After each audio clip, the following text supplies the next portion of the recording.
INEA has become CEF, the European Climate, Infrastructure and Environment Executive Agency established by the European Commission. With a budget of around 56 billion euros for 2021-2027, CEF supports the European Green Deal by implementing EU programs that contribute to Europe's transition to climate neutrality by 2050. The agency supports vital transport and energy infrastructure actions under the Connecting Europe Facility Programme, and under the Horizon Europe programme also implements research and innovation projects aimed at fostering climate action, improving the competitiveness of the energy and transport sectors, as well as the quality of the services they bring to society. CEF also manages the implementation of the Innovation Fund, one of the world's largest funding programs for commercial demonstration of innovative low-carbon technologies. The agency also implements the Renewable Energy Financing Mechanism. This helps member states in reaching the renewable energy targets, and the Public Sector Loan Facility pillar of the Just Transition Mechanism, which supports the regions most affected by the transition towards climate neutrality. CEF also advances environmental, nature conservation, climate action and clean energy projects as it takes over the implementation of the LIFE programme.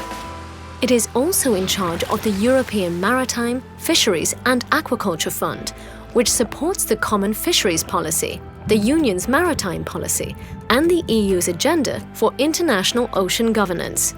With its focus on climate, the environment, modern infrastructure and networks, CEF is the EU's focal point for green projects in Europe.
Out of which more than 31 billion is assigned to the management of the CEF program. Now, this, you see a lot of these programs, and then of course as well of CEF, is supporting the Green Deal, European Green Deal strategy. And so quite a lot of activities will, quite a lot of money will go in that direction. And so since we're playing a crucial role there, we will play a crucial role since we are the focal point for funding green and infrastructure projects. Now, if I come to the alternative fuels, and you see on this slide a bit an overview of the financing that we have done in the previous finance perspective period, where alternative fuels was considered as an innovation and new technologies priority since infrastructure was lacking and the market was not yet mature. Up to 2016, we financed mainly pilot projects, and that's from 2017 with the first blending calls, the rollout of supply infrastructure. Now, under CEF1, we have financed more than 200 actions, representing a bit less than 5 billion euros of public and private investment and close to 1.3 billion of EU support, which is a leverage of almost 4 times. So, as you can see here on the upper right part of the chart, most of the actions are road-related, and in terms of supply points, the major part is relating to EV fast and ultra-fast recharging facilities. In terms of budget, the support to road supply infrastructure is predominant and can be divided almost 50-50 between EV recharging stations and NLG, CNG stations. Now, the main trend at the end of 2020 is, of course, now the steadily increasing appetite for hydrogen.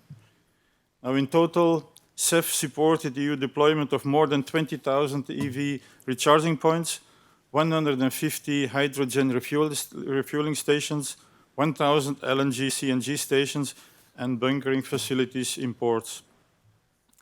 Now, if I come quickly maybe to the 2021-2027 finance perspective period, the total budget is for CEF is 33.7 billion, out of which 25.8 goes to transport, 5.8 rounded to energy, and 2.1 to digital.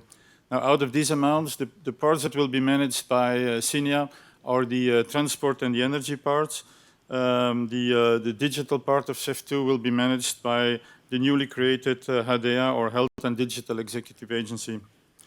Now, as you probably saw as well, CEF2 is putting more accent and more emphasis on synergies across sectors, which is implemented through work programs that are addressing at least 2 sectors, with budget from the 2 sectors and budget contributions and specific award criteria. Now, coming to the today's Info Day and the call topics, the Alternative Fuels Infrastructure Facility call has got 3 main topics, which are identical for the general and the cohesion calls.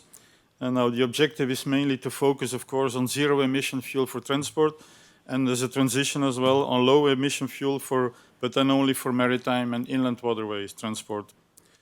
As for zero emission, in support, of course, to the Green Deal, we are definitely encouraging you to submit projects that are demonstrating as much as possible the use of renewable energy sources, green hydrogen, and circular economy. That will be a clear asset when we will be evaluating your proposals. Important as well is to know that an application can address only one topic.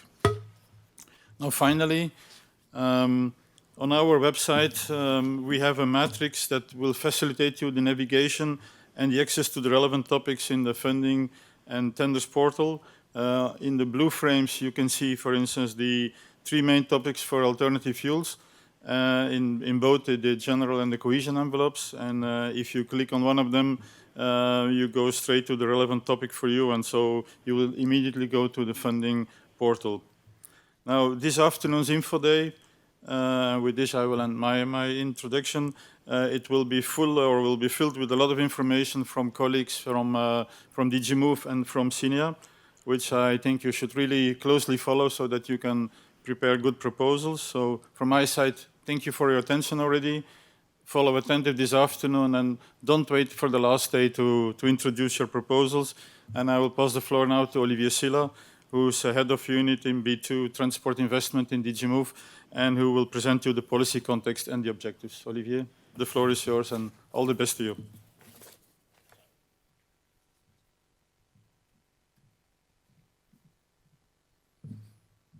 Thank you very much, Dirk, and welcome to all attendees to this Info Day also from my side.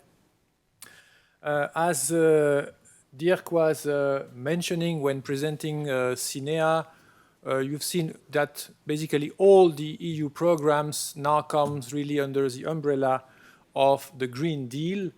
And of course, these objectives of the Green Deal are now a bit more than just policy objectives. They have become legally binding targets through the EU climate law, which was adopted a few months ago. And this EU climate law not only defines as a binding target the objective of climate neutrality by 2050, but it also inserts an intermediary target for 2030, which is a reduction of 55% of our greenhouse gas emissions. And this is also a binding target that needs to be rolled out through all our activities and programs. And this is why the Commission has done a full screening of the activities, regulations, and programs, and has come in July with a package of measures known as the Fit for 55. I am mentioning it because a part of this Fit for 55 package relates to alternative fuel infrastructure with the revision of the Alternative Fuel Infrastructure Directive, which will now be a regulation. and a certain number of accompanying documents, which set very clear ambitions in terms of deployment of alternative fuel infrastructure. So you see here that there are very precise ambitions in terms of capacity along the TEN-T core and comprehensive network, with objectives for electricity recharging points for cars and vans, also for heavy-duty vehicles, and also for hydrogen refueling stations. So I will not enter into the details of these objectives because we are speaking about a proposal from the Commission that is now being discussed by the legislator. However, it is important to keep this in mind because it gives clearly the direction in which the AFIF that we are presenting today, the Alternative Fuel Infrastructure Facility, is taking and is supporting.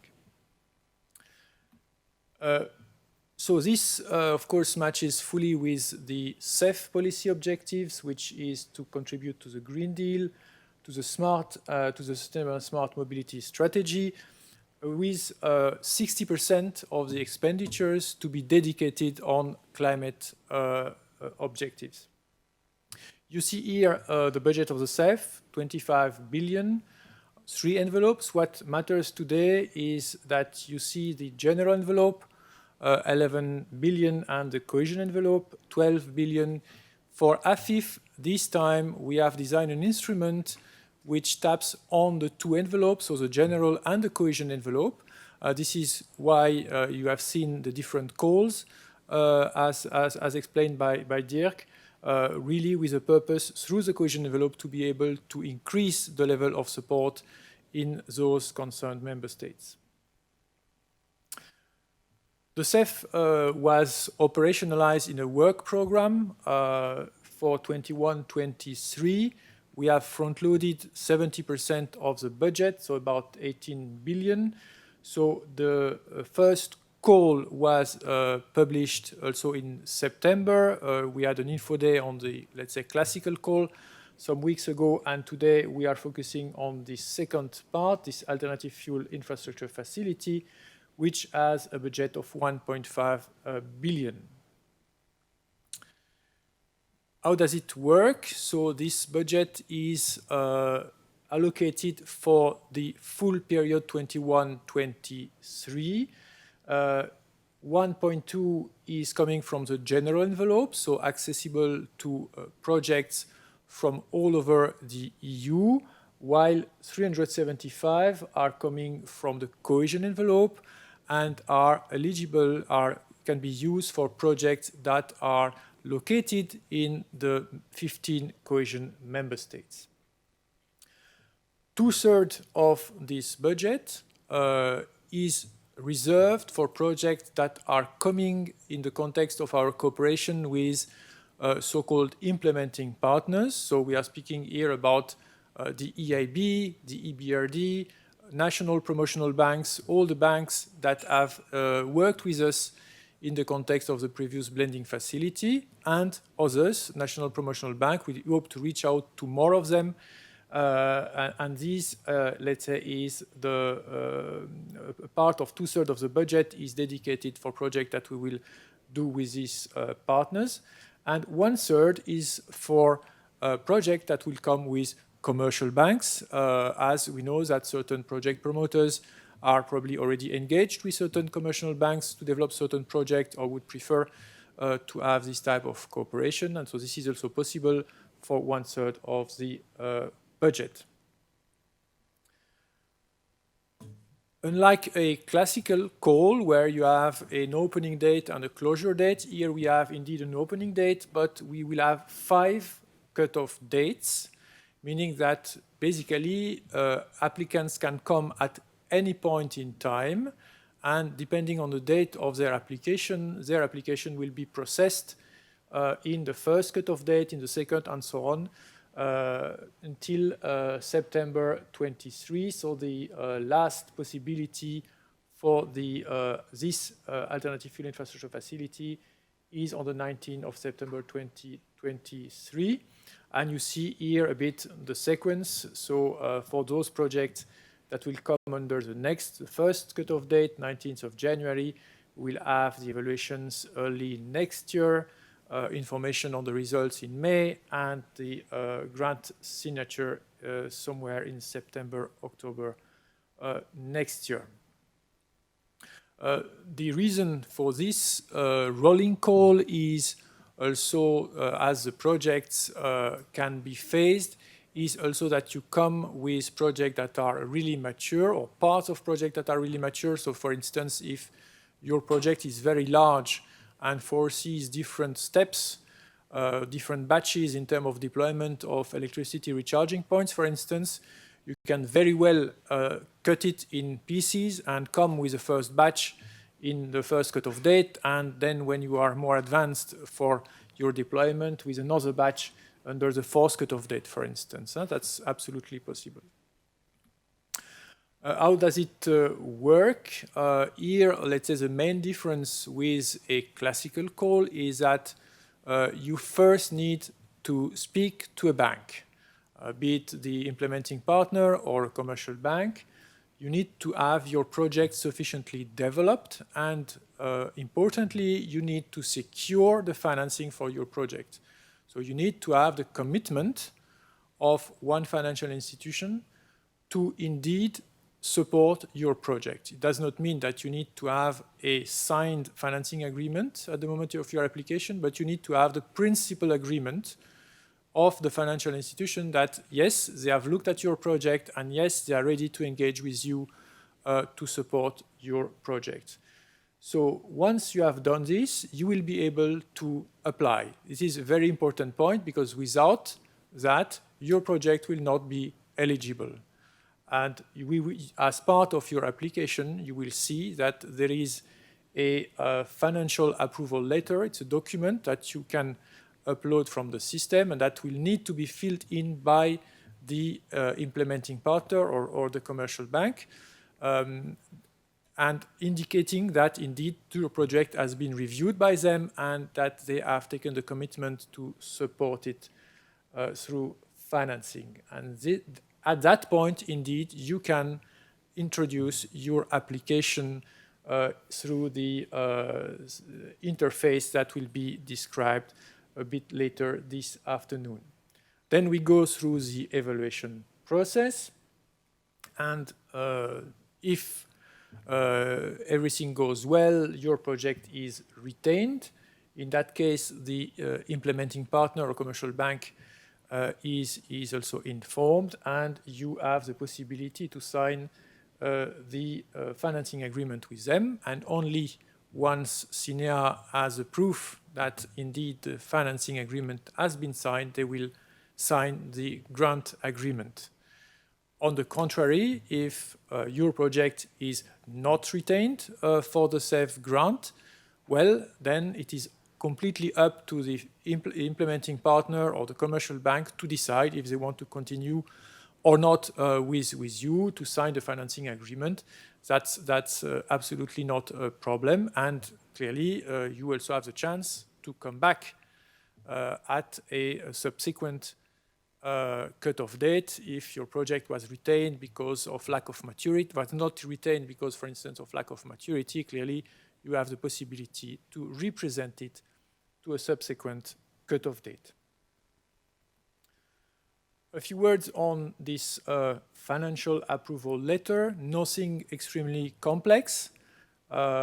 It's relatively straightforward. Here you see the model that is for the implementing partners. There is also a model for the commercial banks that is even lighter. So for the implementing partners, here you see that they are requested to confirm that they have gone through their appraisal process in line with their policies and procedures, that this includes a look at the financial, social, economic, and legal aspects, the compliance assessment as well, and then the letter is to come with a project summary sheet, which summarizes a bit the project, because of course we need to be sure that the project that the bank has looked at is also the project that we are looking at for the grant. So this is, in a nutshell, a bit about the process and the way we will interact with implementing partners and banks to implement this alternative fuel infrastructure facility. And we will now come to the presentation of the various priorities.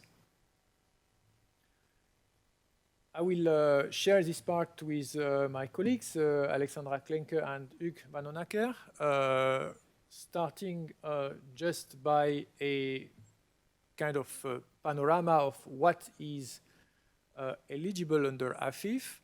So here you see 3 blocks.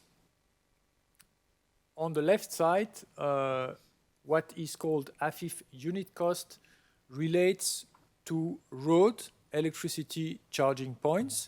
And the reason why it is here as a separate item is because we will use unit contributions to support these type of priorities. This will be explained by my colleague, and this covers both charging stations at a minimum of 150 kilowatt for light-duty vehicles and 350 for heavy-duty vehicles, with also the possibility to support the grid connections. This will be further detailed. So here we are speaking about unit contributions. For all the rest, it's the more traditional system by which the support is granted as a percentage of the costs. And we will do that with fixed percentages that will also be presented. 2 further blocks. The middle one, AFIF zero emission. So we'll regroup all the electricity charging points that are not those along the road. So it can be those that are for public transport, the charging points in bus depots, for instance, the charging points in ports, in airports as well. And we have the hydrogen block here, which is also based on incurred costs, with the possibility here to support charging, refueling infrastructure along the TEN-T network, but also in a certain number of other locations, like for public transport, again, in depots, in ports, and even in certain cases for railways on lines that are not electrified and in shunting yards. Last, we have still the possibility to support under this alternative fuel facility LNG refueling stations, but only for inland and maritime ports. I think that there is a mistake here, sorry, on the slide. It's not maritime vessels, but it's maritime ports. So here we do that as, of course, LNG is a transitional solution, especially in these sectors, but the level of support, as you will see, will be, of course, lower, corresponding a bit to the phasing out of this type of support. Now I would immediately leave the floor to my colleague, Alexandra, to take you through the next, to the first two blocks. Alexandra.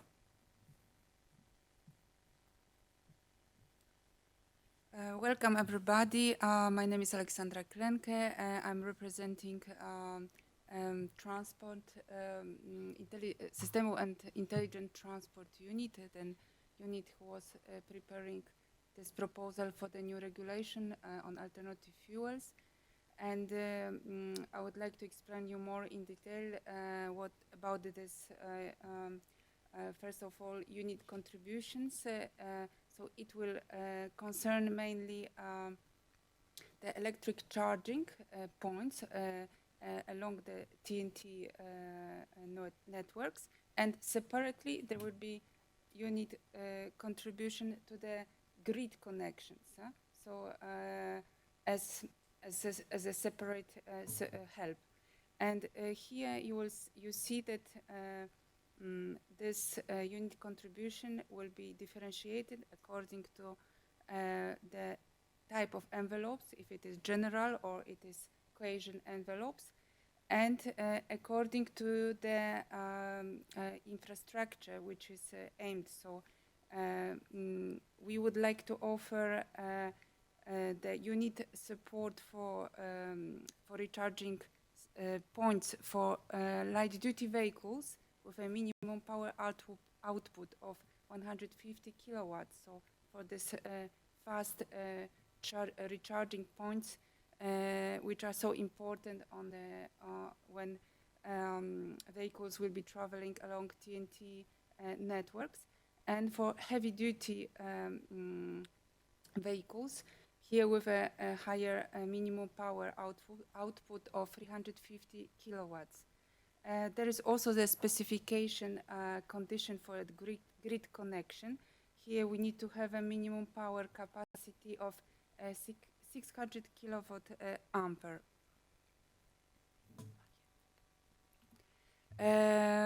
Now there will be certain, we will preferentiate to that you propose the projects which are along a TNT road section marked as a section which are eligible. Why? Because we would like to have more recharging points where is simply no points, not where the network is already guaranteed. And just also important information, there will be a kind of buffer zone, so it will be possible to propose such a recharging point in around 2 kilometers driving distance from the TNT road network, calculated from the closest exit, so to give you a little bit of flexibility. And here I would like to show you how you can find where to locate these recharging points.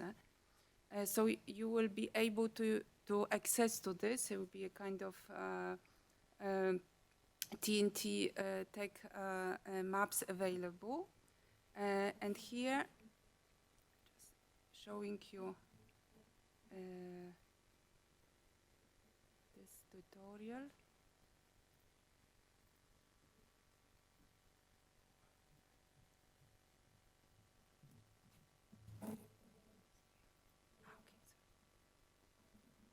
Okay, so you will be able to find all the information in the call for proposals. Here you need to go exactly to this alternative fuels part, then to the recharging infrastructure location, TNT road map. Here you will have a link, and here you will have an interactive map viewer. You go to the section layers, then to AFIF eligibility maps, and there will be two possibilities. So there will be map for recharging points for more than 150 kilowatts and less than 350. And this, you can see that recharging points which exist already are marked in blue. And these parts where you can apply for the grant are marked by red, so where there is not enough of recharging points. Then you can go to another map for heavy-duty vehicles for at least 350 kilowatts. And here the same principle applies, so you will look for the parts marked by red. Here I will come back to our presentation.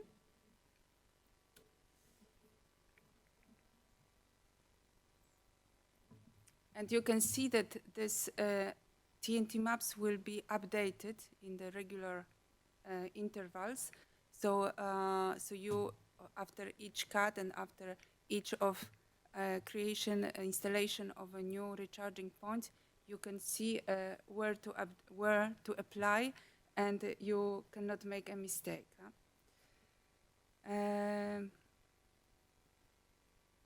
Now some more information. So you will have also separately the help, also unit contribution, not only to this recharging points which are along TNT framework, TNT networks, but also in the specific location on the TNT road networks. Here, you proposed this, in the proposal for the regulation that it would be important to have these recharging points in safe and secure parkings for trucks, for heavy-duty vehicles, so truck drivers could recharge, especially during the night. So here we ask only for the recharging points with an output of 150 kilowatts, as it could be charged on the slower rhythm, and as well grid connection. Here you can apply for the unit contribution for the same capacity of grid connection as for the other parts. So here we talk about safe and secure parking on the core network, but also on the comprehensive network if they primarily serve users of the road core networks for trucks and commercial vehicles. So here, please read carefully these conditions. We also offer the unit contribution for publicly accessible recharging station in urban nodes.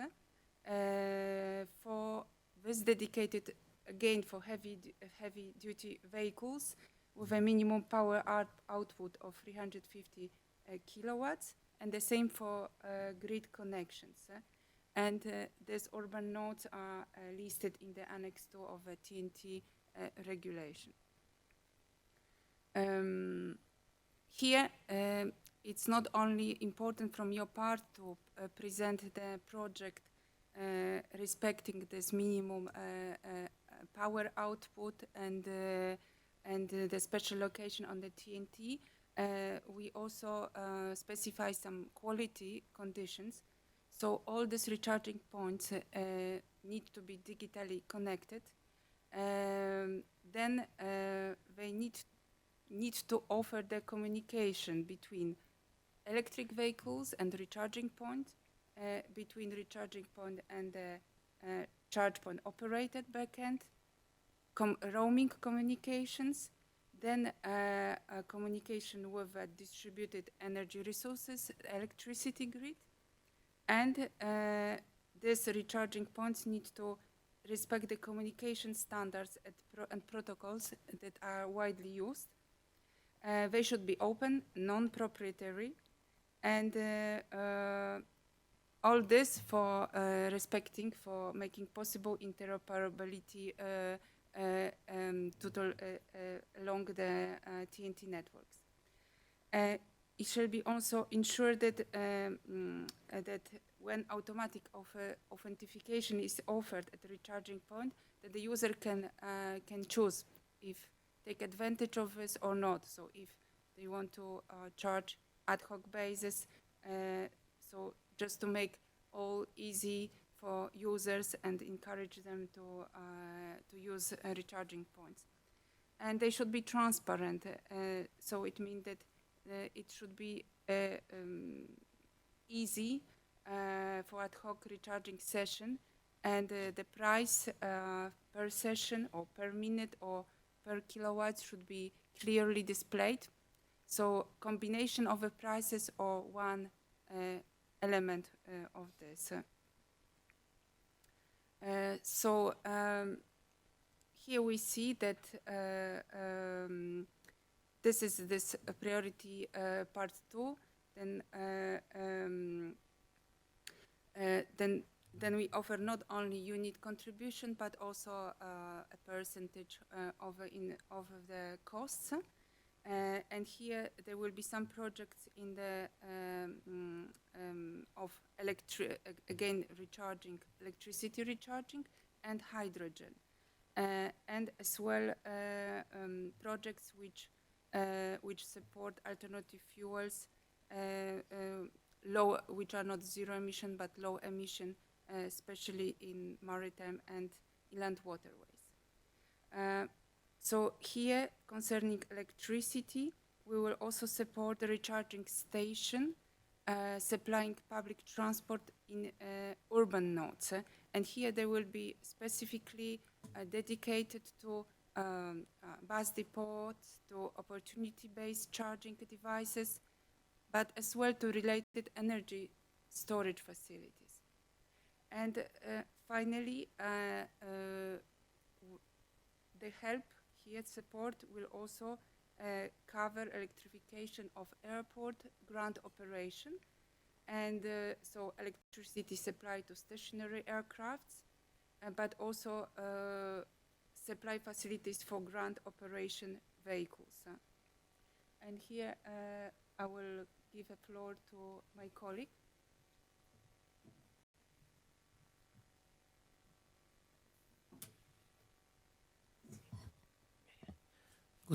Good afternoon. My name is Hugues van den Akker. I'm working in the unit of ports and inland waterway, and I will present the eligibility of inland and waterway and maritime ports. So in the same line, we have opportunity to support recharging station supplying inland waterway and maritime vessel. It includes the infrastructure, namely the onshore power system, but this includes also the recharging system as well. You can also propose to have the necessary grid connection to support this recharging station. But the difference with other the mode presented before is that you can include also zero-emission electric inland and shore sea shipping vessel if you can demonstrate that this initial number of vessels is needed to kickstart the use of the supported recharging infrastructure. And this will be eligible in inland ports and maritime ports. And it's the same as for the aviation. We will also support the port operations, so namely here the port vehicle and equipment. This is to be used for the increase the performance of port service and operation. So as I said, including vehicle and equipment in maritime and in of ports of the TEN-T network. For this kind of port vehicle and equipment, we will only fund the retrofitting or fitting of the main propulsion systems, and the eligible cost will be only the difference between the cost of the fossil fuel vehicle equipment powertrain and the zero-emission vehicle equipment.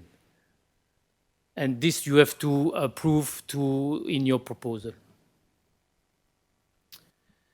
So as regards the inland waterway vessel and maritime, the short sea shipping vessel included in the eligibility, again, this is only targeted on the main propulsion system. If you want to propose passenger transport, you have to have inland vessel longer than 20 meters and more than 12 passenger capacity. This is in line with the directive on technical requirement 2016-1629. And the same as the port operation, the eligible cost shall be limited to the difference of cost between a fossil fuel vessel and the zero-emission vessel when we target the propulsion system, as I just explained before. It can be also deployed, the vessel can be deployed for waterborne transport in the context of private fleet of ships and vessels, but we exclude cruise and exclusive day trip tourism vessel.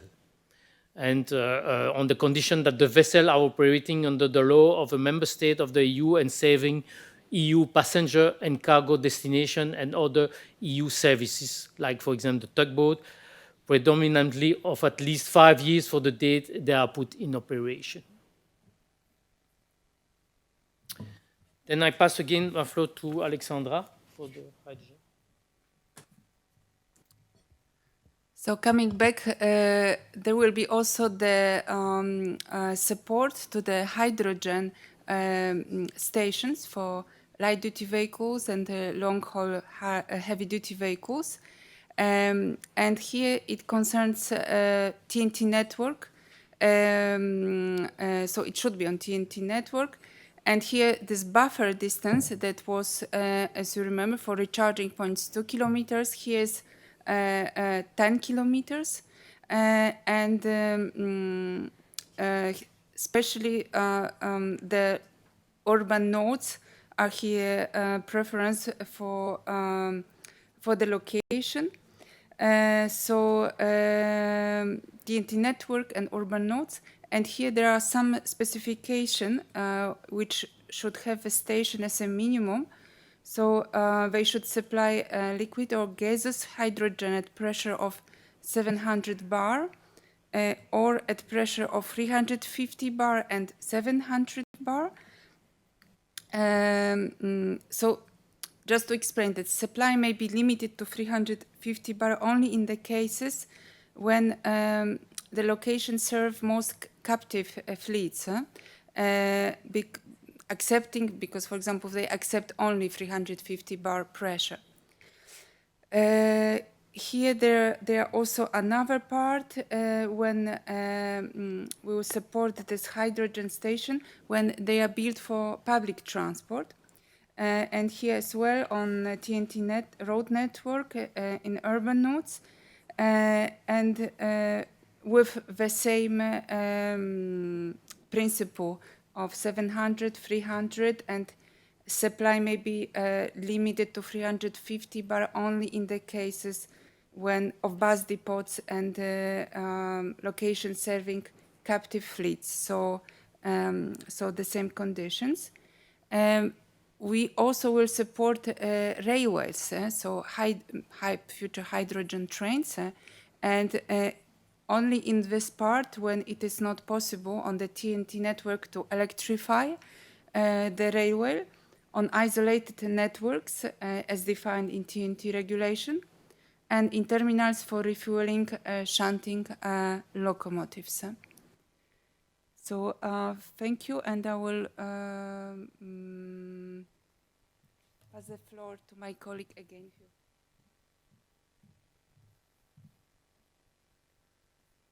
Good afternoon again.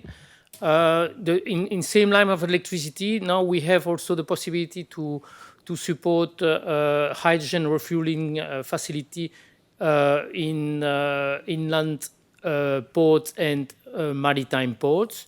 Firstly, for the port operation, vehicle and equipment, we can support hydrogen,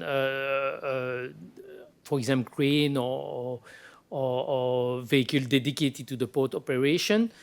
As I said, this is mainly in TEN-T inland waterway and maritime port area. As regards the port's vehicle and equipment, the following condition applies.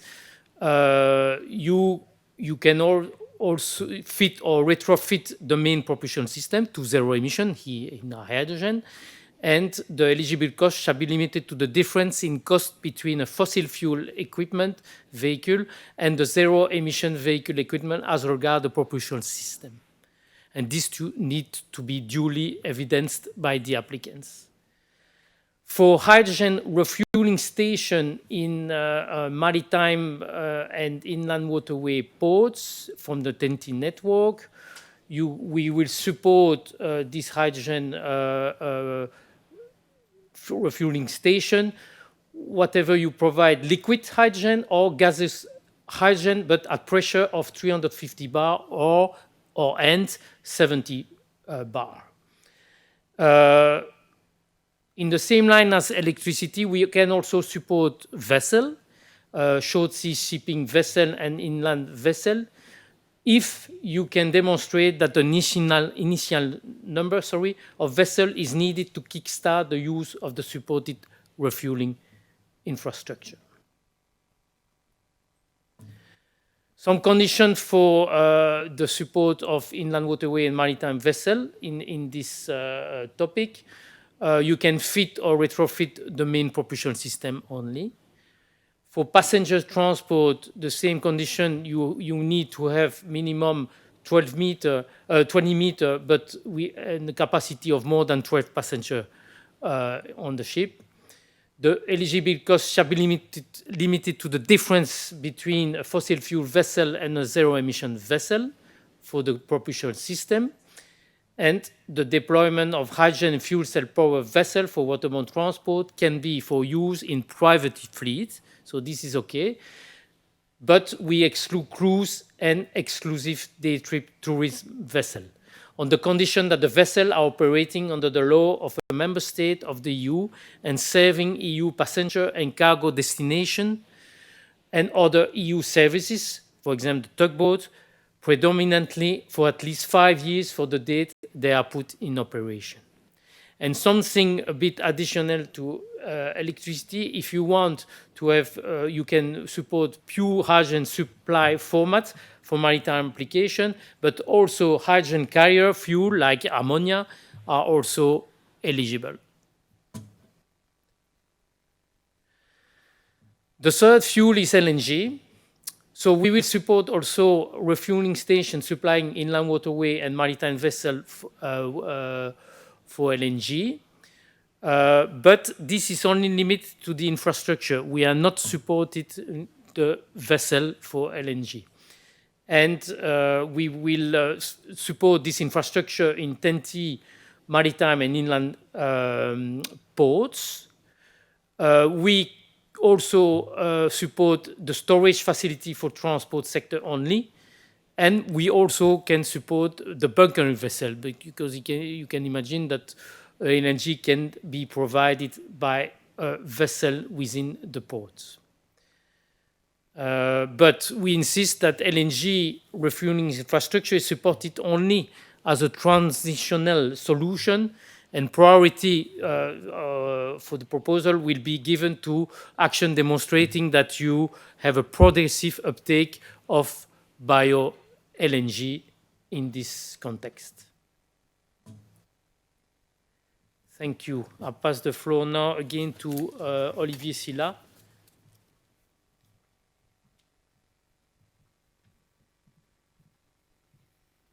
Thank you very much, Hugues and Alexandra. This takes us at the end of the presentation of the priorities. I will still address a few general aspects before starting the Q&A session. So first, as regards the duration of the actions, it is quite important to underline that as we are expecting very mature actions, we will limit the time for implementation 3 years after the cutoff date. So be aware when you prepare your application that there will be a very limited time frame to implement, so the limit is 3 years after the cutoff date. Of course, this is the initial period that is set in the grant agreement. The grant agreement foresees a possibility to amend and possibly to extend it in certain justified cases, but be aware that this possibility to extend through an amendment of the grant agreement will not be possible for the actions that are supported in the form of unit contributions. So the road, electricity charging points through unit contributions, you commit to implement in a certain period of time. At the end of this period of time, we pay for what has been done. The rest is not supported and of course can be represented at a later stage. But the reason for that is that the level of the unit contribution that you have seen might evolve over time. Maybe in 2 years' time, we will review the price we pay, so to say, for a charging point because of the market will develop. And so it might be a lower level so that in order to that everyone is fairly treated, we would like to avoid a situation where, let's say, we have the extension that results in an applicant benefiting from more favorable conditions than another one. So that's the reason why if you come for electricity charging points with unit contributions, you commit to a certain period of time and it will never be extended. A few other requirements. So for alternative fuel infrastructure, you can also come with a certain number of other elements for, let's say, all those projects that are not supported with unit contributions. So it can be energy storage facilities. It can be also electrolyzers for the production of renewable energy, for the production of hydrogen from renewable electricity sources. And these elements are considered as synergetic elements. So what does it mean? It means that it cannot be the principal topic of your application. It can only be an ancillary aspect, so meaning maximum 20% of your eligible costs. And of course, there should be a clear link with the main purpose of the action. You cannot just build an electrolyzer, for instance, to supply hydrogen that is not only partially or only in very small proportion used for the transport project. And there is also a general requirement to operate and maintain the supported recharging or refueling stations for a minimum period of 5 years, starting from the end date of the related grant agreement. I was just mentioning the synergetic elements, so these can go also beyond the examples I was just mentioning. For instance, you could have a bit of renewable electricity generation through solar panels on top of your recharging stations. That's all right if it improves the socio-economic case of your project. And again, this applies only to those aspects that are supported based on incurred costs. So here, for instance, charging points in a maritime port, that would be fine, or in a terminal, but not for the points that are supported along the TEN-T network. Same thing for the mitigation measures. Clearly, if there are some accompanying measures to mitigate the impact on environment, this is also eligible. So a few elements on the general requirements as well. So the grant agreement will include a certain number of conditions.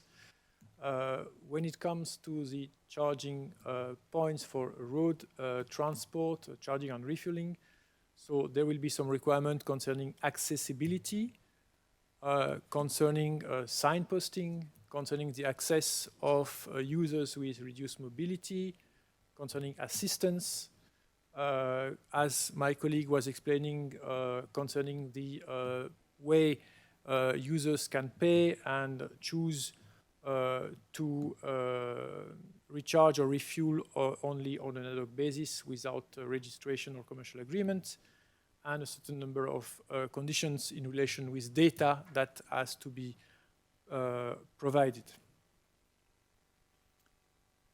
A few words on activities that are not eligible. So everything that moves is not eligible except those vessels that were mentioned by my colleagues in relation with the refueling or recharging project, and when it is demonstrated that an initial number of vessels is absolutely necessary to kickstart the deployment of the infrastructure. So for instance, trailers to transport hydrogen, clearly not eligible. Then costs related to land acquisition, renting, leasing, permits, indirect costs, staffing and administrative costs, not eligible. Operational costs, as usual, not eligible. The upgrade of existing electricity recharging infrastructure, so if you have a certain number of existing points at 50 kilowatt and you want to bring them to 150, this is not eligible. You can, of course, next to the existing ones, build a set of new ones in the same location. That's perfectly fine, but these are new ones. So we'll not pay for the upgrade of existing ones. We will also not support hydrogen production facilities based on steam methane reforming for obvious reasons. And we will also not support hydrogen production facilities that are used for other purposes than transport. That's also pretty clear. A question that we also receive quite frequently relates to the possibility to cumulate the support from CEF under the AFIF with other type of support from national schemes, regional schemes, and so on. So here the principle is that first you need to check if the national scheme or the regional scheme allows to have additional public funding. We know that in many cases, for many member states, it is not possible. But in case the national scheme allows for the cumulation, then of course it is, from the CEF perspective, it is possible. It is possible also in relation with funding from the Recovery and Resilience Facility. So member states can use the funds they receive from the Recovery and Resilience Facility to combine with the CEF. But of course, as soon as a member state is putting some direct support to the project, you enter into the area of state aid, and there you need to check really if what is the situation of your project in relation with state aid, notably the obligation of notification. Here, without entering into the detail, you would need to check in particular the specific provisions that are in the so-called general block exemption regulation, which covers a certain number of cases in relation with alternative fuel infrastructure. Generally speaking, the principle is that the combined support from the public funding and the European funding should not exceed the maximum rate that is set in the basic regulation for the EU funding. So in our case, for the CEF, in the CEF regulation, alternative fuel infrastructure can be supported up to 50%. So you see that you've seen that we, in a certain number of cases, we have fixed rates that are below 50%. So then, of course, the member states could provide some support to match difference and go up to 50% for the general envelope. It can be more for the cohesion envelope, but this can never exceed what is set in the Basic Act for the program. But of course, there are many other aspects and details to be checked when you look at the state aid aspects. So this brings us to the Q&A session. So you had the possibility to send us a certain number of questions through the Slido system. We have received already quite a lot, so I will tackle a few of them up front so that you have also the possibility to send additional questions. As usual, we will not be able, of course, to answer all the questions live, but all questions will be answered through the FAQ system. There are already a certain number of answers provided in the call page. So we will have, in any case, you will have the possibility to ask these questions even after today, until almost the call closure. You have the possibility to ask these questions. So now, a first question. I already touched upon, which is about the upgrade. So I here perhaps repeat, but it's important to underline that we are not supporting the upgrade of electricity charging stations, but only new stations, new recharging stations. But of course, these new recharging stations can be located in a place where you have other pre-existing electricity charging stations. Clearly, if you combine this with the maps, you understand that if you have already a certain number of 150 kilowatt stations, in principle, you are on a section that is no longer eligible, but perhaps you have at the same location, let's say, lower power output stations, and then you can put those that could be supported by the CEF. Also, some questions in relation with the 350 kilowatts. So, is it possible to also charge cars and light-duty vehicles? So here, really, the principle is that we would like to focus the support for heavy-duty vehicles. So stations at 350 plus, which will then request the unit contribution reserved for 350 kilowatt, should be equipped to charge heavy-duty vehicles, so which means in terms of parking, in terms of access, and all the equipment that is meant for trucks. It is clearly not forbidden that these stations can also additionally provide electricity to cars and light-duty vehicles, but that should come in addition. And it is clear that a 350 kilowatt station that would be dedicated for cars will not be supported. Then also a question with in relation with how to combine the different power output. So, for instance, if you have a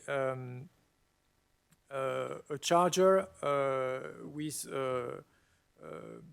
2 charging points, is it possible to charge one vehicle at 300 kilowatt or 2 vehicles at 150? So here the principle is that we count as a charging point the capacity to charge a vehicle at the same moment. So your charging point must have the possibility, for instance, to charge one vehicle. So if you have a charger that is at 300 with 2 connectors and 2 parking places, that's all right if you have the possibility to charge 2 vehicles simultaneously at 150 kilowatt. And of course, no problem that if one of the parking places is empty, that then one vehicle is charged at higher capacities. That's fine, but what is important is the capacity to charge simultaneously per each of the charging points.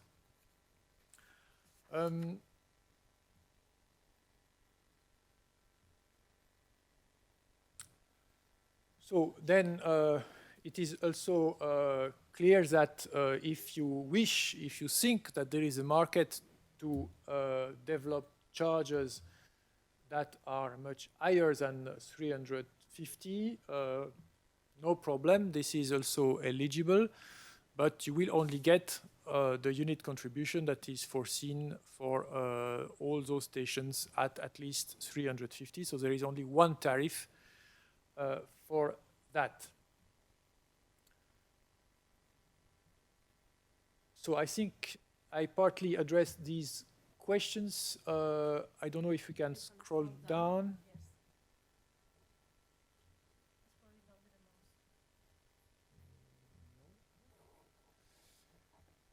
Otherwise, I can. Now it works.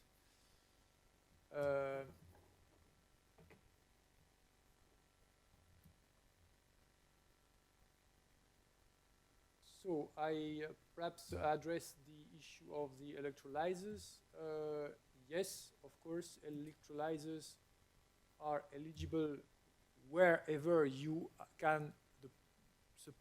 can build a refueling station for hydrogen. So in all the cases described, wherever it is eligible for having a refueling point, you can also have electrolyzers. So it is also valid for maritime ports, but with the same conditions, that it is a synergetic element, so limit of 20% and so on. I think I addressed already the question on the possibility to use the heavy-duty vehicle charging stations for other vehicles.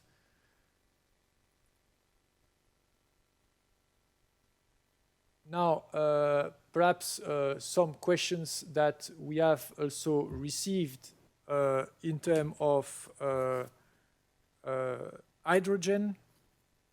So on hydrogen in particular, we had a certain number of questions in relation with the specific situation of railways.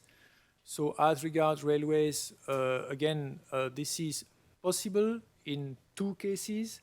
So the one case is the possibility to install hydrogen refueling stations along a line that is not electrified and will not be electrified for a certain period of time. And for that, the member states should request a derogation.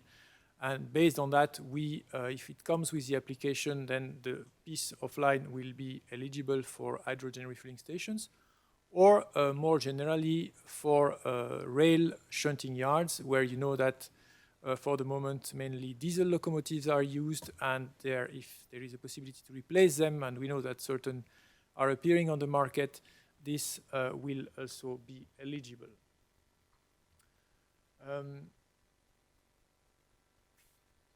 On LNG, so for LNG, we are not looking at the source of the gas, so we are only supporting the LNG bunkering, so not the liquefaction plant. So we are not supporting liquefaction plant, that's very important. We are only supporting the bunkering facilities, providing directly the LNG to the ships. Urban nodes, so yes, on urban nodes you have rightly noted that the reference is Annex 2 Part 2, which basically means the long list. So at the end of the TEN-T regulation you have a list of urban nodes, which is a rather short list, and then you have a long list of all the nodes.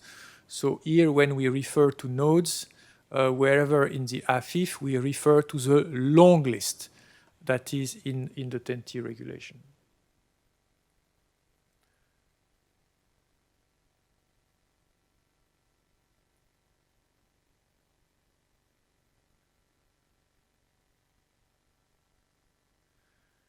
So as regards the cost of the grid connection, so the cost of the grid connection can be either borne directly by the project promoter, or you can also have a co-applicant. For instance, if the electricity distribution system operator is the one building the grid connection, and then thereafter also owning the grid connection to the charging station, it's perfectly possible to have a co-application where basically the electricity distribution system operator is part of the project. On the location of hydrogen refueling points, yes, I mean they can. The only requirement is that they are on the TEN-T network. So indeed, a very natural place on the TEN-T network for alternative fuel infrastructure are the current location of petrol stations. So if there is space there, no problem. This is eligible.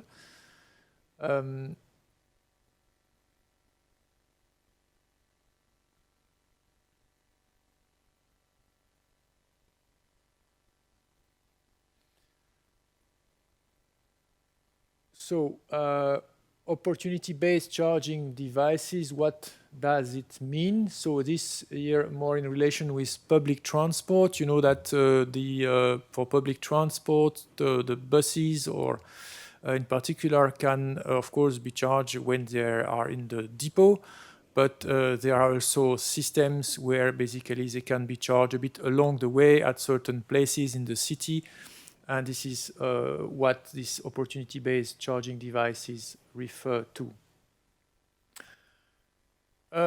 Yes, quite important question on the how precise do we need to indicate the location of individual recharging stations in the project proposal. There, of course, we are not expecting the applicants to provide the GPS coordinates of each and every station, because it is very simple, that it is very understandable that at the moment of the application you may not have decided, or you may not have, let's say, the exact location of each and every station. What is important is that you indicate the location in relation with the maps. So sufficiently precisely in order that we can, let's say, indicate in what section of the TEN-T network you intend to put what station. So you do not need to indicate precisely the geographical location of every station. So let me give you an example. It would be sufficient to indicate that you will install X charging station on this section of that motorway, for instance. This is perfectly sufficient for us to assess the application. Of course, if you have more details, that's always welcome, but it's not necessary.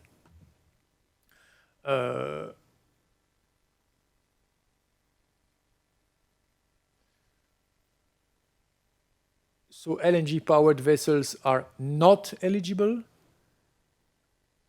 and support to the maritime, is it only through LNG? No. So support to the maritime is electricity. So, for instance, you can have the alternative fuel charging points, the electricity charging points in the ports. So electricity with OPS, for OPS for the ships in the port, but also if you have electric ferries, for instance, you can have all the infrastructure to charge the electric ferries. Hydrogen, of course, so equipment with hydrogen refueling devices in ports are fully eligible. So I would say these are two areas for which we expect also to receive maritime projects, and not only LNG.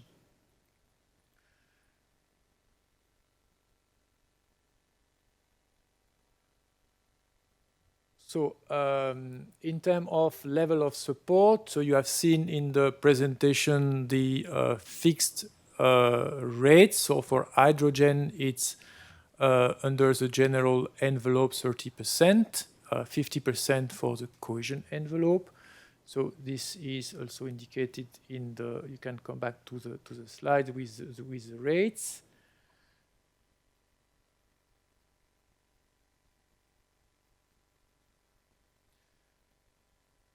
So as regards the safe and secure parkings, so are these are the parkings on the TEN-Tech interactive map? No.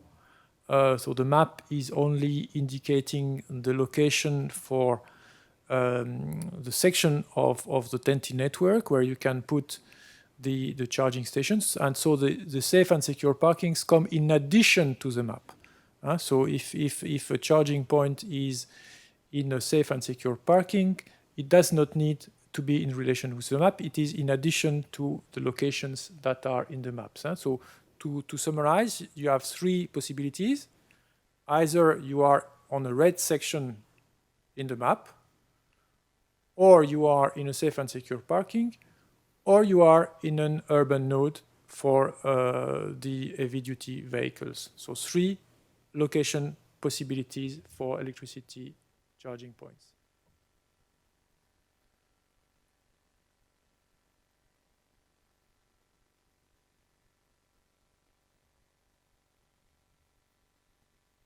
So, and as regard the safe and secure the charging points in safe and secure parkings, no, there is no buffer or distance between them for that is prescribed. Simply, we expect that in future, and this is also one of the elements that I was referring to in the context of the alternative fuel infrastructure regulation that is being discussed. We expect that in future all safe and secure parkings are equipped with electricity recharging points. So that's why there is no buffer between them.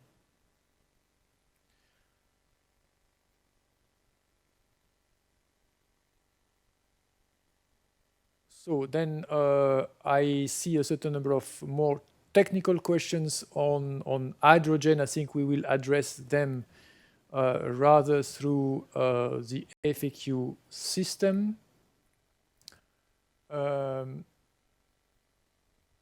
link to the map is available in the call documents, but no problem we'll see if we can put it again, let's say, up front on the website so that it is easier for you to find.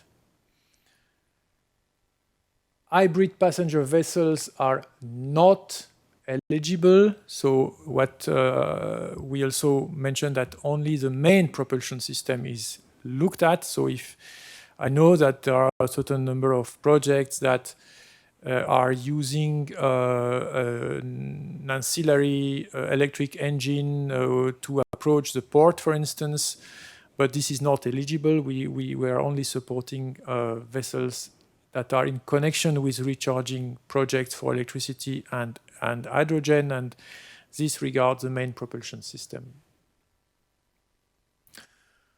We are not into shipbuilding, so we cannot support the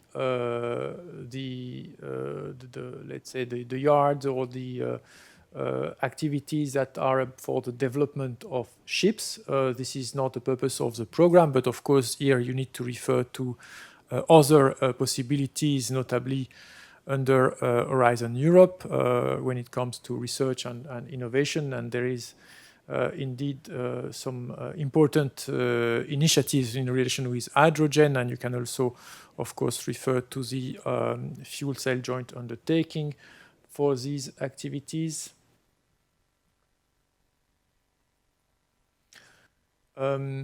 Safety protection walls, I'm not sure what it refers to, but I would say it's rather not eligible.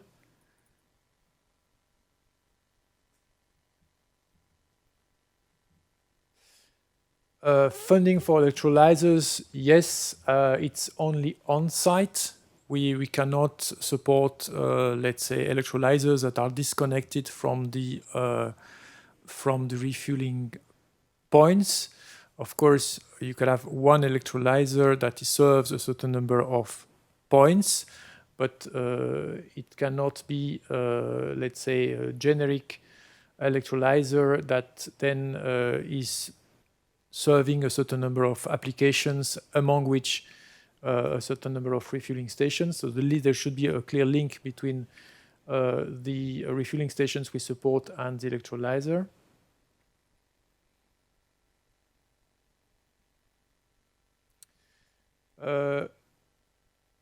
Is fueling infrastructure in ports based on ammonia and methanol for ships eligible for grants?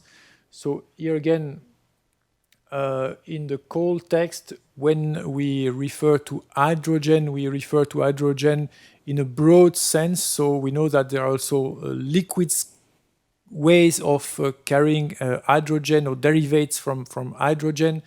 I will not enter into the detail here, but this we can also precise in an FAQ. So what are the other forms of hydrogen, so the non-gaseous form of hydrogen that can be used, or what are the derivatives of hydrogen that can be accepted? So here, the idea is that we have, of course, a certain flexibility, but we will precise that.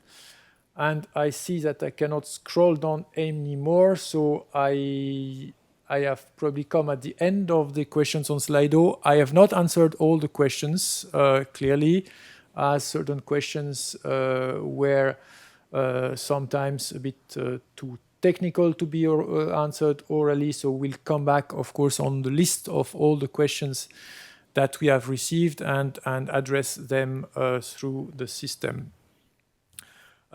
So I think that now the time has come to start the second part of our session, which will focus more on the evaluation process and what comes next once you've been selected. And for that, I will immediately ask my colleague Christian Faure to take the floor. Thank you very much.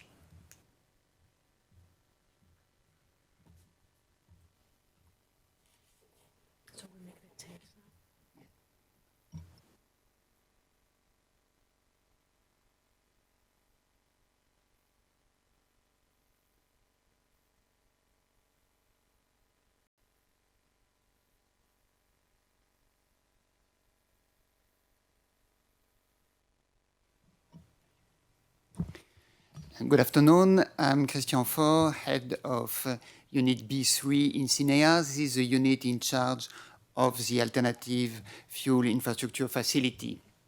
And my presentation will be very brief because I will not repeat all what has been already said during the General Information Day. You find here the link on a presentation that is available on a website, as well as the recording of the session.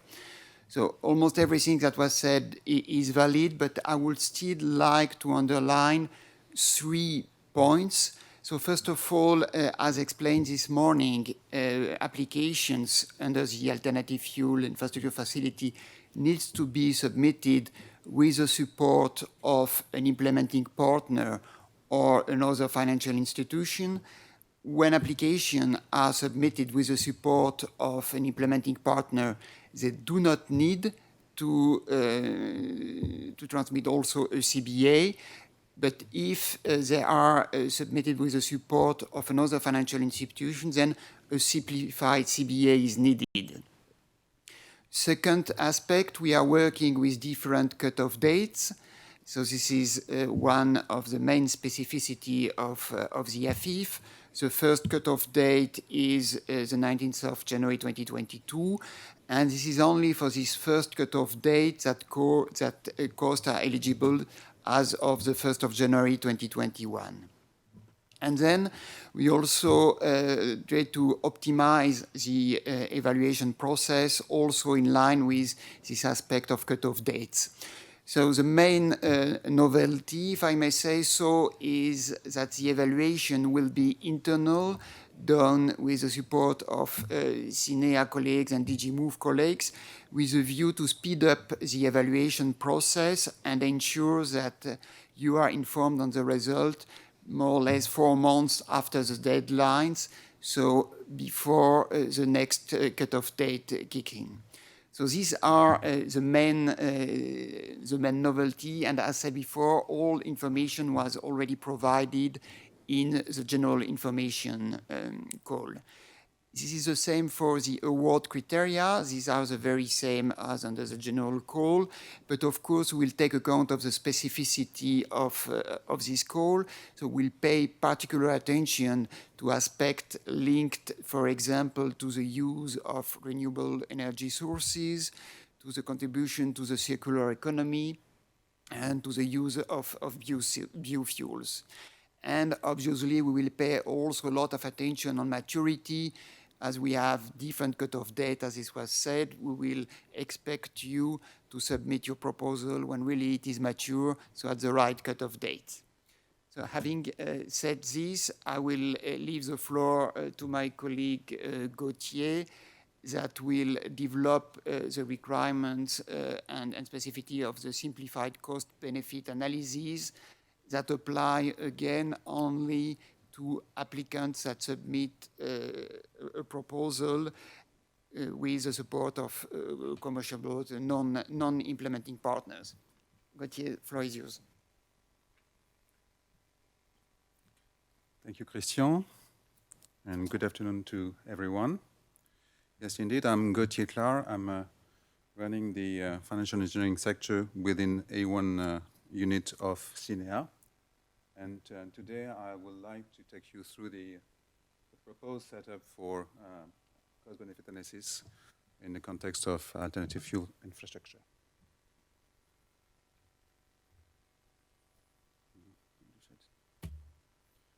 I would like to start maybe by putting in context this new requirement for CBA, for AFIF, to recall that the framework for cost-benefit analysis has been extremely simplified and streamlined for the next programming period to take into account the added value of the tool for each priority.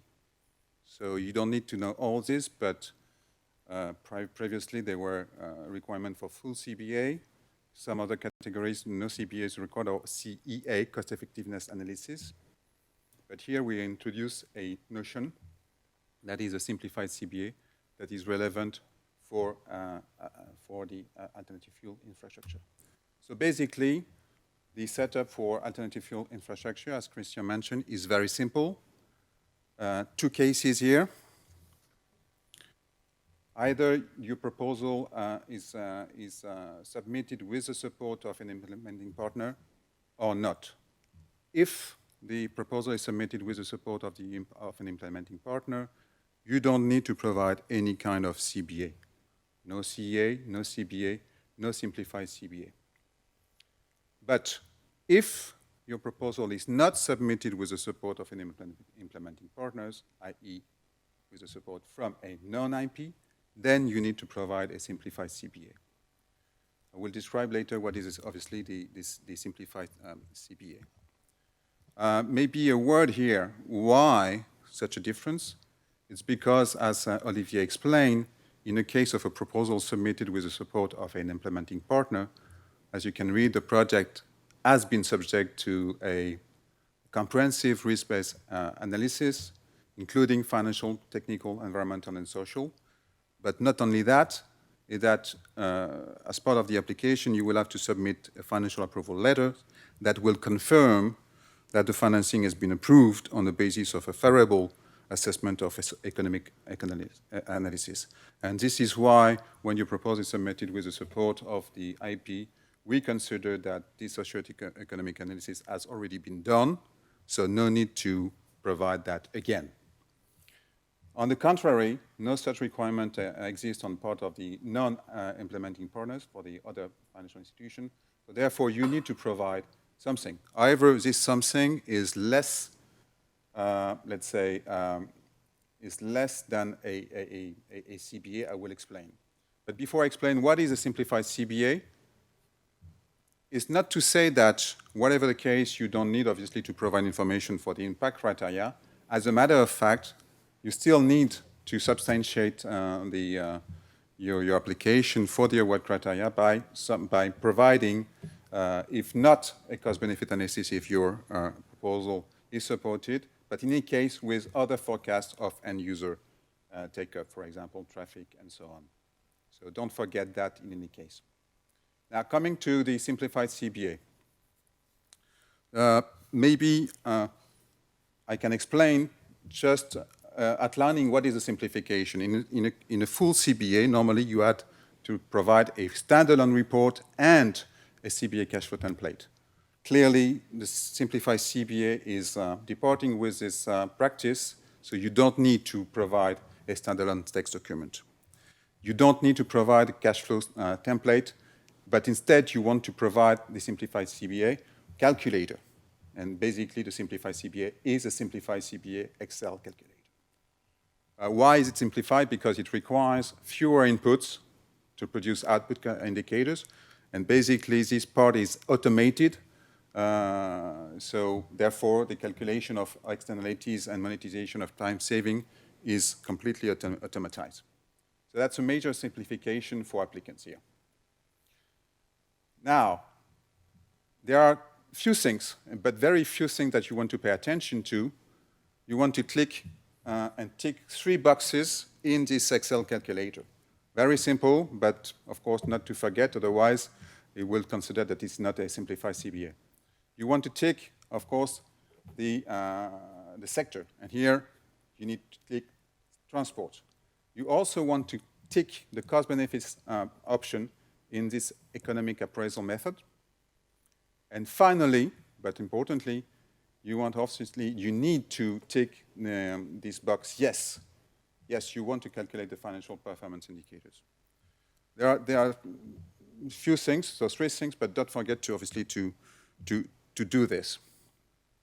In addition, and that's the last point, but more on an IT standpoint, the tool that you will receive, that you can upload, comes as in Excel macro-enabled workbook.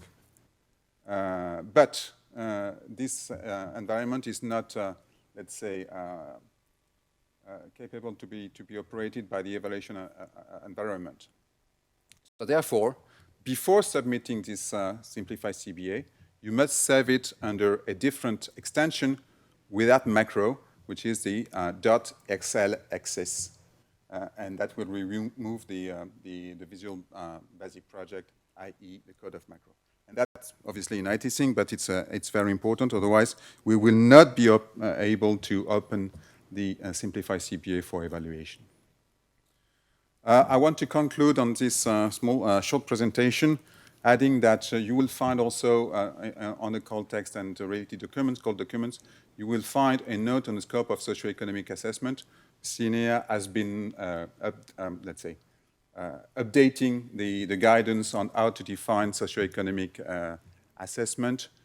So you will find this on the guidance. Basically, we want to recall the way to determine the correct scope for CBA. And this applies, obviously, also to simplify CBA. I'm not going to enter into this. It's a bit detailed, but we thought that it would be helpful for applicants as well.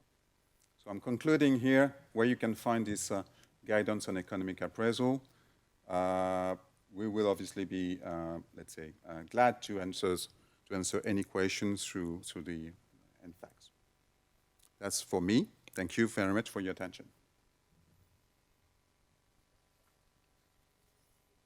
Do we have questions now or later? Do we have questions or now or later? Okay.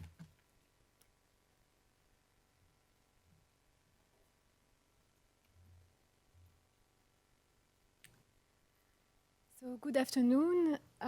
After all the presentation that we had today, I'm going to present you now what is available as advisory support under the different union funding program, and in particular the new InvestEU Advisory Hub. So in the past, we had several advisory initiatives. Maybe you know already ELENA, which is the European Local Energy Assistance. We have also technical assistance under the Connecting Europe facility, so our CEF program. We have also the very well-known JASPERS advisory. We had also the European Investment Advisory Hub, or the InnovFin advisory facility.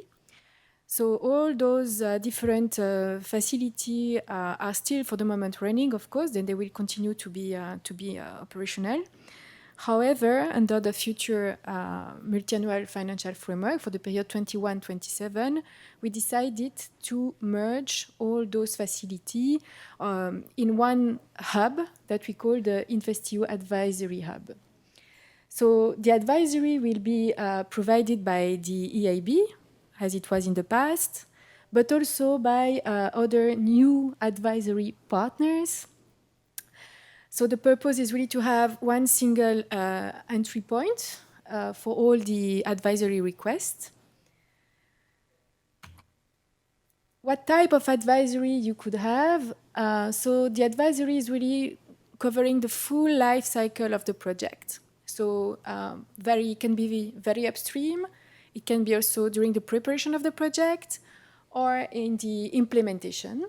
So on this slide, you can really see the different steps. So for instance, for upstreams, we can have advisory for project pipeline identification, policy and program advice.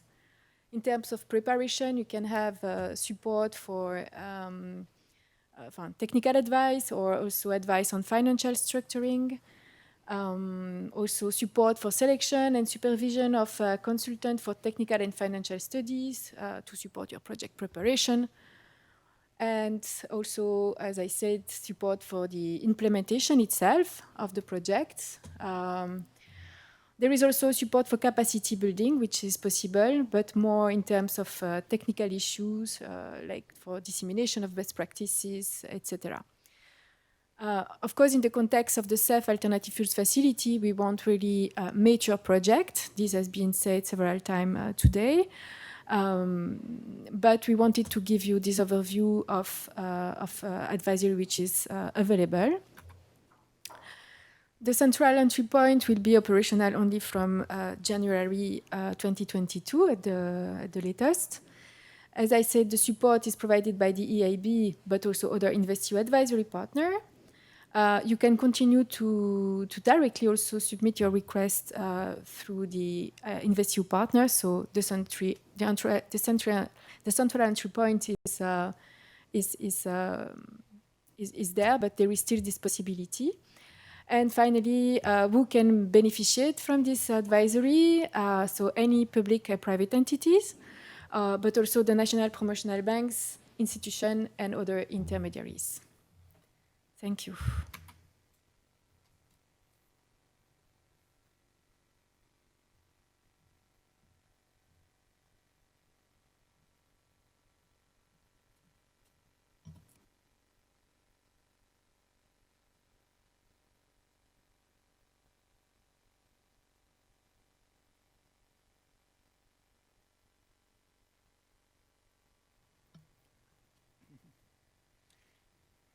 So we received many questions. So as in the previous case, we will try to answer right now, or at least to give some orientation.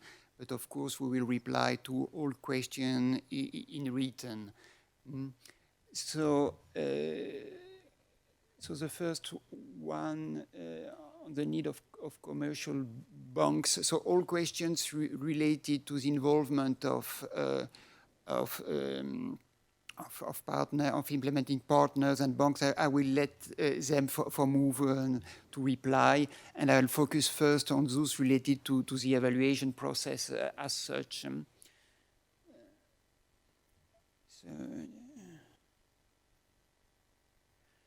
So as regard production, it's always this question of synergetic part, as explained by Olivier before. There is a possibility to fund production of hydrogen, but it should be a minor part of the project. Its objective should be really linked to transport. It can go up to 20% at maximum, and also you saw the requirements related to green hydrogen, and this will be taken into account when evaluating the proposal. So this one on the debt is also linked. Non-IP. So in case of a non-IP, so in both cases, IP and non-IP, the 5 criteria that I showed before will be evaluated by the Commission and CINEA in the very same way.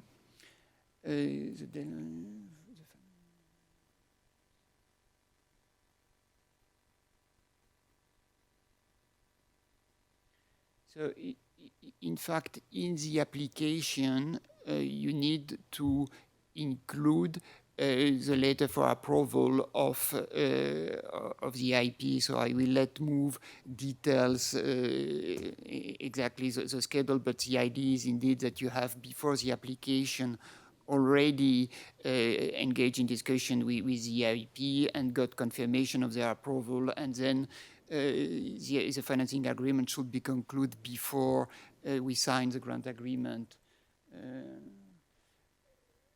So as regard the form, the B form, I would like to refer you to all the details guidelines that are together with the application form. And there you will see for each and every section under the B form guidance that will explain what kind of information is useful and relevant. So the list of individual partner is or will be posted on a website. Agreement with the bank, I have to call 10%. Yes, so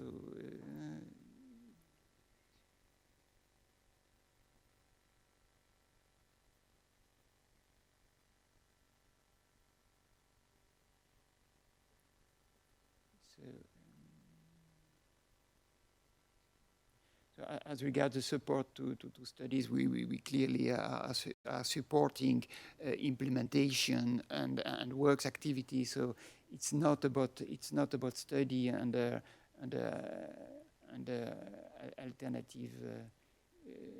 alternative fuels. I see a lot of questions are for implementing partners.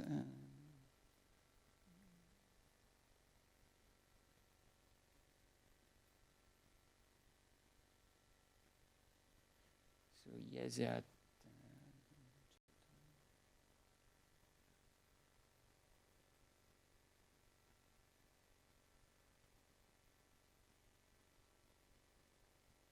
so this one maybe on, can we ask for funding for infrastructure of which the works have already started? Yes, of course. Under the evaluation, we will try to shift to strike the right balance between the fact that we want a mature proposal, but we want also to be sure that funding plays an important role. But the fact that works have already started is not necessarily a shortcoming. What is important in the application form is that you clearly highlight the difference, the added value of the EU funding.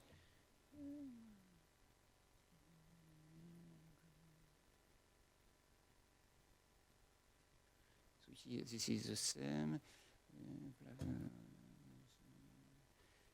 So.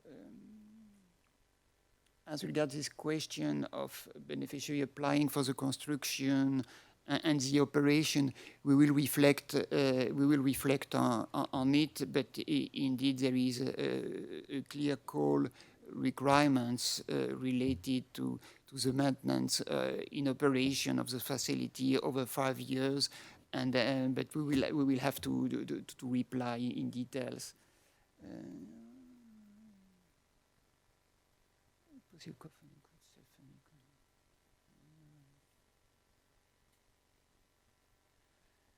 So eligibility requirements, grants issued. In fact, we expect you, when you submit an application form, that the project has a significant size. So in principle, it will cover several sites, in particular when we speak about charging stations. In principle, we are targeting project of, I would say, reasonable size, above 1 million funding, I would say. So this gives you an idea of what we are expecting.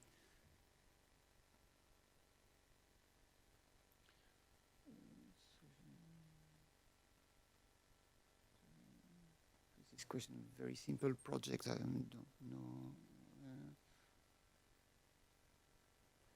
Social environment. So as regards the question on CBA, it's a bit the same than before. I invite you to read the guidance related to the different questions under the B form, and you will see what kind of additional information is expected. As regards the duration of a project, this is obviously the difference between the start date and the end date. So there is, as explained, no real requirement on the duration. What we have here are requirements related to the maximum end date, which is the cutoff date plus 3 years. The maximum budget sum of So as regard the maximum budget, well, there is no real maximum, but of course, if you see the budget available in one call, that gives you an idea of the maximum budget that could be given to a single project, and the maximum funding quote in a relation. So.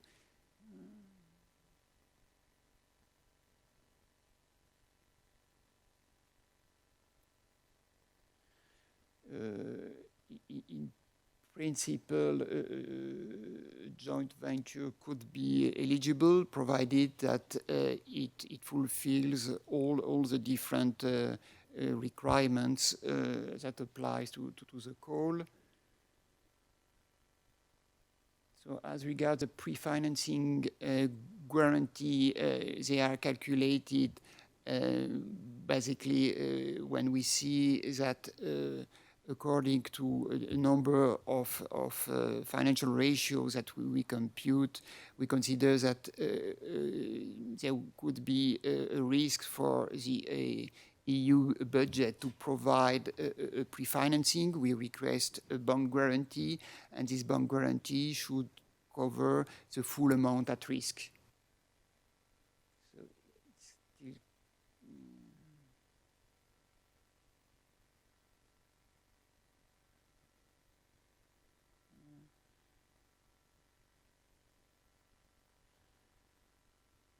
So if a joint venture is intended to be the beneficiary, but it is not legally established at time of submission, how to handle this in the application? So in theory, you can still, the partners that want to establish a joint venture may already apply, and then there could be an amendment to the grant agreement. Now, if we are in such a situation, we may wonder whether the project is really mature enough and whether you should not wait for the next cutoff date to submit the proposal. But in principle, this situation may be handled through an amendment of the grant agreement.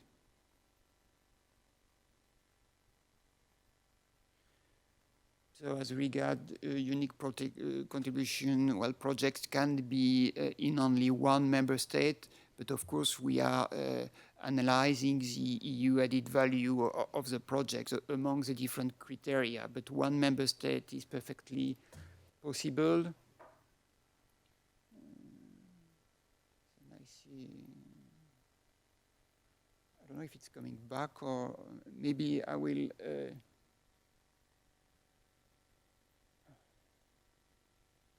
which guideline for section 4 from B. I guess under control of my colleagues that the guidelines are directly available online when you are in the funding portal and try to fill in your application. You have immediate access to the guidelines for the different sections.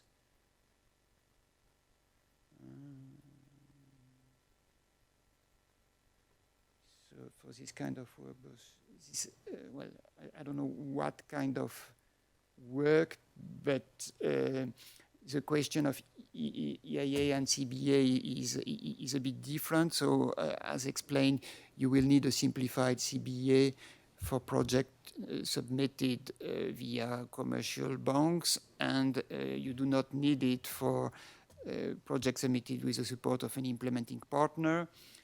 And the environmental impact assessment, well, you need to fill in the environmental information, and depending on the nature of the project, you may or may not need an environmental impact assessment. This depends on the nature of the work.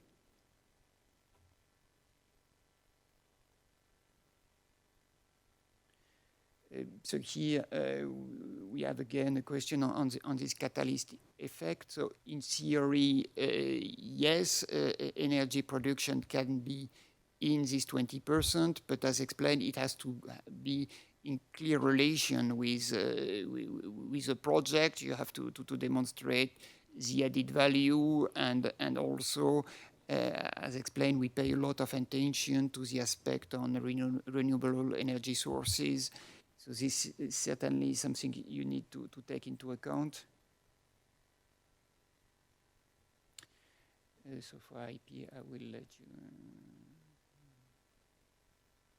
Yes, a project can perfectly be implemented without any guarantee, and then you will not get the pre-financing, but of course you will get the full grant if you fulfill all your obligation under the grant. Can there be more?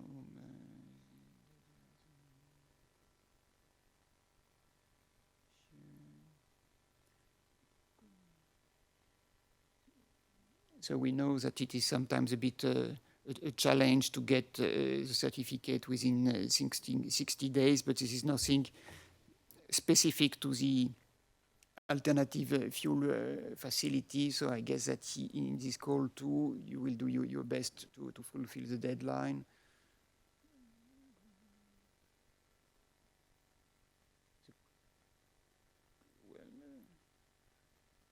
Construction might be a work package, so this is all depends on how you want to present your application. In general, we prefer to have a bit more details. So if it is split into tasks, why not? But then we have less financial information. So it's really up to you to consider the appropriate level of information you want to provide us, but then if there is not enough information, this reduces the chance of success of your project.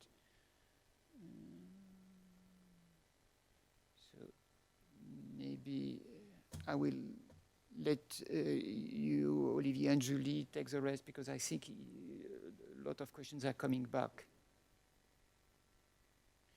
On the way the grant is given, so we have a call deadline to which you reply. As explained, our evaluation will last about 4 months, and if you are successful, we can expect then that you are informed about the success, and then there will be a phase whereby we will adjust the grant agreement. So based on your application, we will sign a grant agreement. So in total, at the latest 9 months after the call deadline, there will be a signature of the grant agreement. And this is at this time that there will be a pre-financing, provided conditions for the pre-financing are made.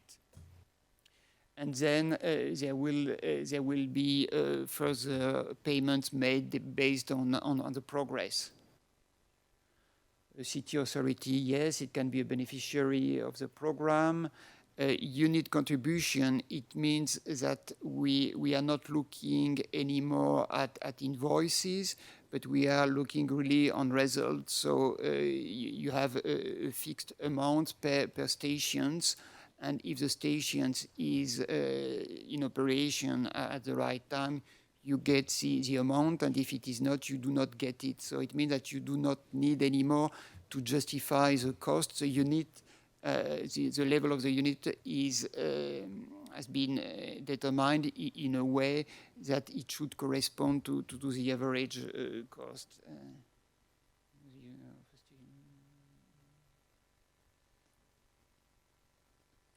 So, of course, we welcome all that kind of innovative payment systems, and there are a number of requirements related to interoperability, etc. But for stations, when we have a unit cost, it is included in it, so there will not be any extra if you have an innovative payment system. So yes, you need to include in the application, in your application form, this part on the environmental impact, but it does not need to be in all cases the environmental impact assessment in its full glory, of course. So yes, we come back to the question. I invite you to really follow the guidance in the application form.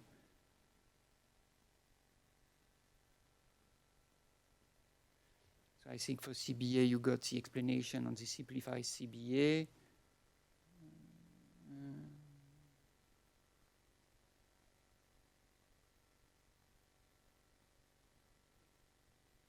So yes, in general, consortium are eligible for funding. but you need to fulfill all the conditions of the calls, in particular as regards the involvement of implementing partner or commercial bank. So there again, from B section 4, I invite you to read the guidance to this specific part.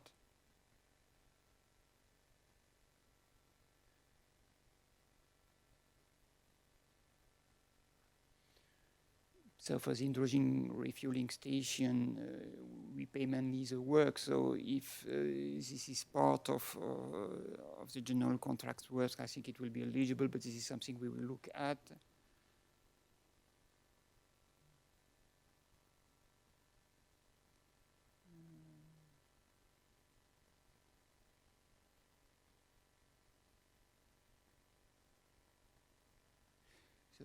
Maybe I will let you address many questions on EIB, knowing that anyway we will come back and reply in return to all questions.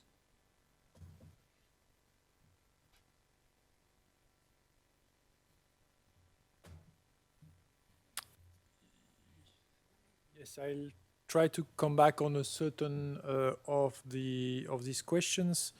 So first, on the fact that we have now a document to be provided either by an implementing partner or by a commercial bank.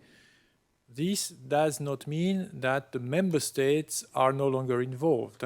Member states, as for all other CEF projects, have to approve your application. You will find in the funding portal where you have all the documents, you have the form that the member states have to fill in to approve your application, and you will also have the contact point for each member state. So keep this in mind because, of course, member states also need time to look at your application. So they usually indicate what is the deadline for them to look at your application. So this is something that you need also to factor in when you make your planning.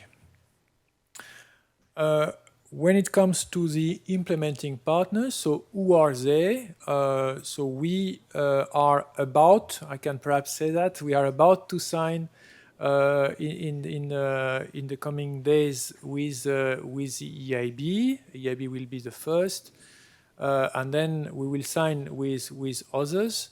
We hope to do that quite quickly. So you will also find on the funding portal the list of the implementing partners. So as soon as we sign with one of them, they will be added to the list, and there you will find also the contact points. Clearly, for those who have been involved, for instance, in the blending facility, it is clear that you can also already contact your favorite national promotional bank, as we very much hope that most of them, at least those that have been involved in the previous blending facility, will also work with us in this new AFIF. So you can also already approach them, I believe, in any case, to present your project.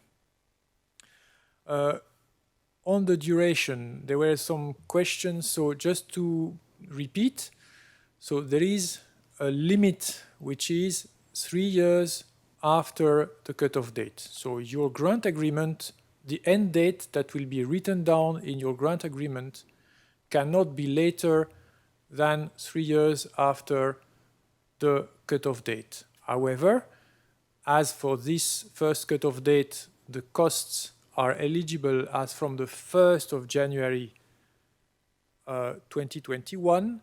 So the maximum possible duration would be between the 1st of January 2021 and 3 years after the cutoff date.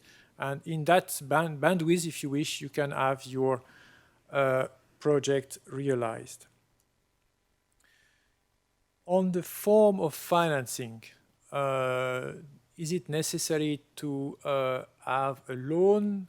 Is it possible to have a different form? And can we provide it ourselves? So on the form of financing, it's open. So it can be a loan, but it can also be in the form of equity or in the form of bond or even in the form of guarantee. So this is possible. However, it has to be provided by a third party financial institution, because we rely on their analysis in terms of maturity of the project, in terms of overall quality of the project, and so on and so on. So you cannot come with your own equity or with a commercial partner that would provide some equity to the project. It has to be a third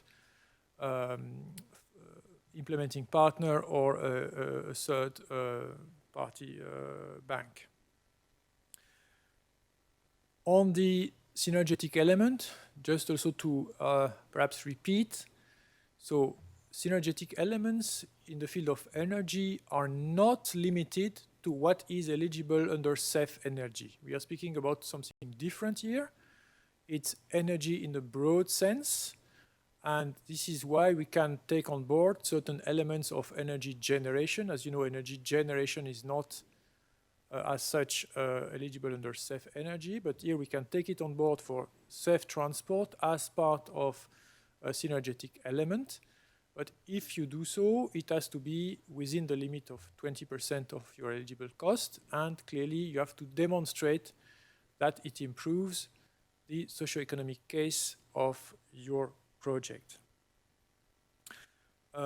Still a question on who can apply. Can a city apply? Can a public or a region apply? Yes, of course. So any public or private entity in the EU can apply. So there is no limit for that. Be, of course, aware that the beneficiary will also be expected to implement the project.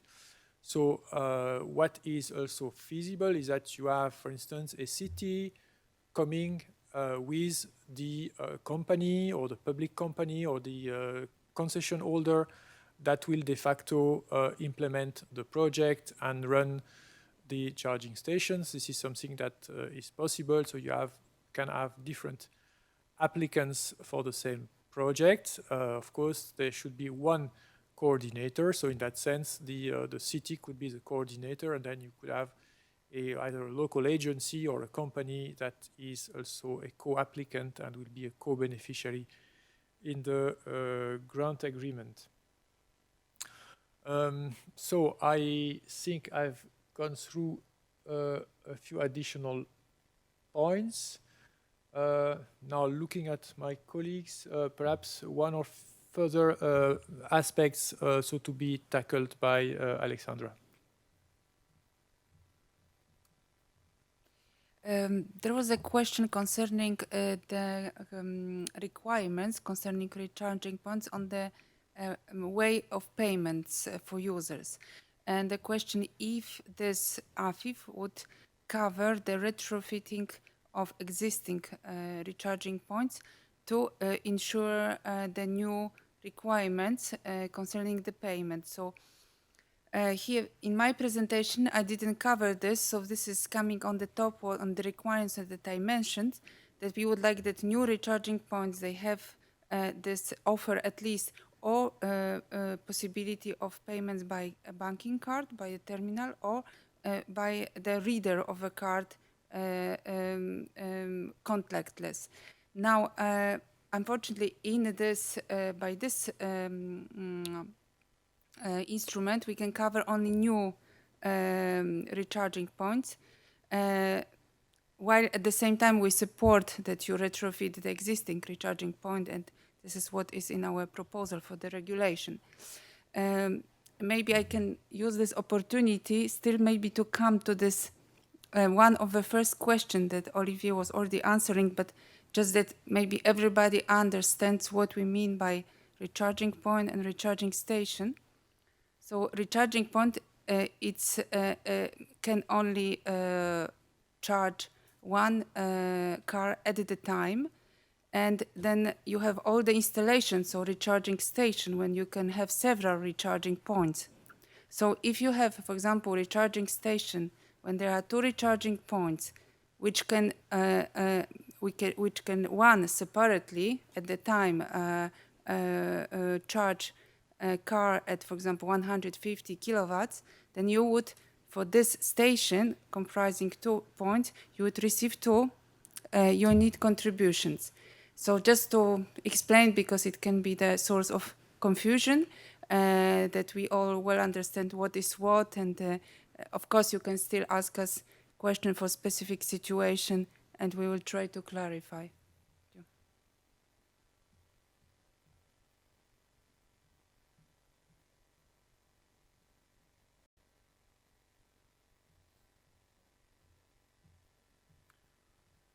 Well, I think that brings us towards the end of our info day.